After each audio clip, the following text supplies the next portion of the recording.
ಎಲ್ಲರಿಗೂ ನಮಸ್ಕಾರ. ರುಚಿ ಅಡುಗೆಗೆ ಸ್ವಾಗತ.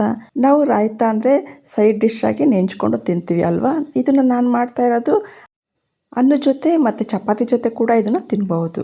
ಇದನ್ನು ನಾನು ಹೇಗೆ ಮಾಡ್ತೀನಿ ಅಂದ್ಬಿಟ್ಟು ನಿಮಗೆ ತೋರಿಸ್ಕೊಡ್ತೀನಿ. ಬನ್ನಿ ಶುರು ಮಾಡೋಣ. ಹಾಗಿದ್ರೆ ಫಸ್ಟಿಗೆ ನಾನು ಮೊಸರನ್ನ ತೊಗೊಂಡಿದ್ದೀನಿ.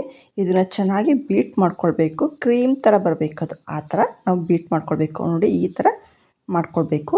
ಇವಾಗ ಒಂದು ಬೌಲ್ ತೊಗೊಂಡು ಬೀಟ್ ಮಾಡಿರೋ ಮೊಸರನ್ನ ಹಾಕ್ಕೊಳ್ತಾ ಇದ್ದೀನಿ.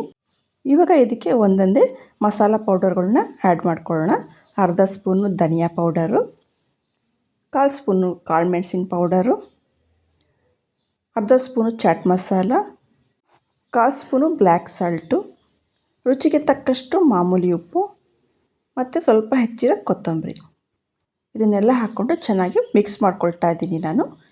ಪೌಡರೆಲ್ಲ ಇದಕ್ಕೆ ಮೊಸರು ಜೊತೆ ಹೊಂದ್ಕೊಳ್ಬೇಕು. ಆ ರೀತಿ ಮಿಕ್ಸ್ ಮಾಡ್ಕೋಬೇಕು ಇದನ್ನು. ಇದು ಮಾಡೋದಕ್ಕೆ ತುಂಬಾ ಈಸಿ. 2 ನಿಮಿಷದಲ್ಲಿ ರೆಡಿಯಾಗೋಗುತ್ತೆ. ತುಂಬಾ ರುಚಿಯಾಗಿರುತ್ತೆ. ಅನ್ನ ಜೊತೆ ಚಪಾತಿ ಜೊತೆ ತಿನ್ನೋದಕ್ಕೆ ಅಂತೂ ಸಖತ್ತಾಗಿರುತ್ತೆ. ಇವಾಗ ಇದಕ್ಕೆ ಸೌತೆಕಾಯಿನ ನಾನು ಕಟ್ ಮಾಡಿ ಇಟ್ಕೊಂಡಿದ್ದೀನಿ. ನೋಡಿ ಈ ಥರ ಕಟ್ ಮಾಡಿಕೊಂಡ್ರೆ ಸಾಕು. ತುಂಬ ತೆಳ್ಳ ಬೇಡ, ತುಂಬ ದಪ್ಪನೂ ಬೇಡ. ಈ ಸೈಜಲ್ಲಿ ಕಟ್ ಮಾಡಿ ಇಟ್ಕೊಂಡ್ರೆ ಸಾಕು. ಇವಾಗ ಇದನ್ನು ಮೊಸರಿಗೆ ಹಾಕ್ಕೊಳ್ತಾ ಇದ್ದೀನಿ. ಹಾಕ್ಕೊಂಬಿಟ್ಟು ಇದನ್ನು ಚೆನ್ನಾಗಿ ಕಲಿಸ್ಕೊಂಬಿಡೋಣಂತೆ. ಸೌತೆಕಾಯಿ ಮೊಸರು ಎರಡೂ ಹೊಂದ್ಕೊಳ್ಳೋ ರೀತಿಯಲ್ಲಿ ಕಲಿಸ್ಕೊಂಬಿಡೋಣ. ಇವಾಗ ಚೆನ್ನಾಗಿ ಕಲಿಸ್ಕೊಂಡಿದ್ದಾಗಿದೆ. ಇದಕ್ಕೊಂದು ಸಿಂಪಲ್ಲಾಗಿ ಒಂದು ಒಗ್ಗರಣೆ ಮಾಡ್ಕೊಳ್ಬೇಕು.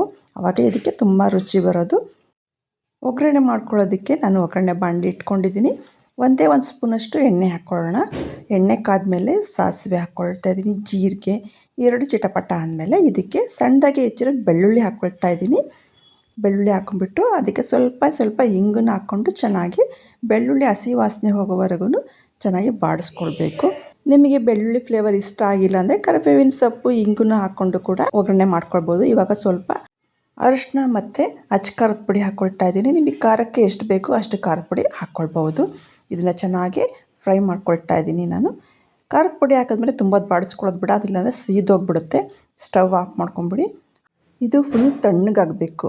ತಣ್ಣಗಾದ್ಮೇಲೆ ನಾವು ಮೊಸರು ಸೌತೆಕಾಯಿ ಎಲ್ಲ ರೆಡಿ ಮಾಡಿ ಇಟ್ಕೊಂಡಿದ್ದೀವಲ್ಲ, ಇದನ್ನು ಅದಕ್ಕೆ ಹಾಕ್ಕೋಬೇಕು. ಬಿಸಿ ಇದ್ದಾಗಲೇ ಹಾಕ್ಕೊಂಡ್ಬಿಟ್ರೆ ಮೊಸರು ಹೊಡೆದೋಗ್ಬಿಡುತ್ತೆ.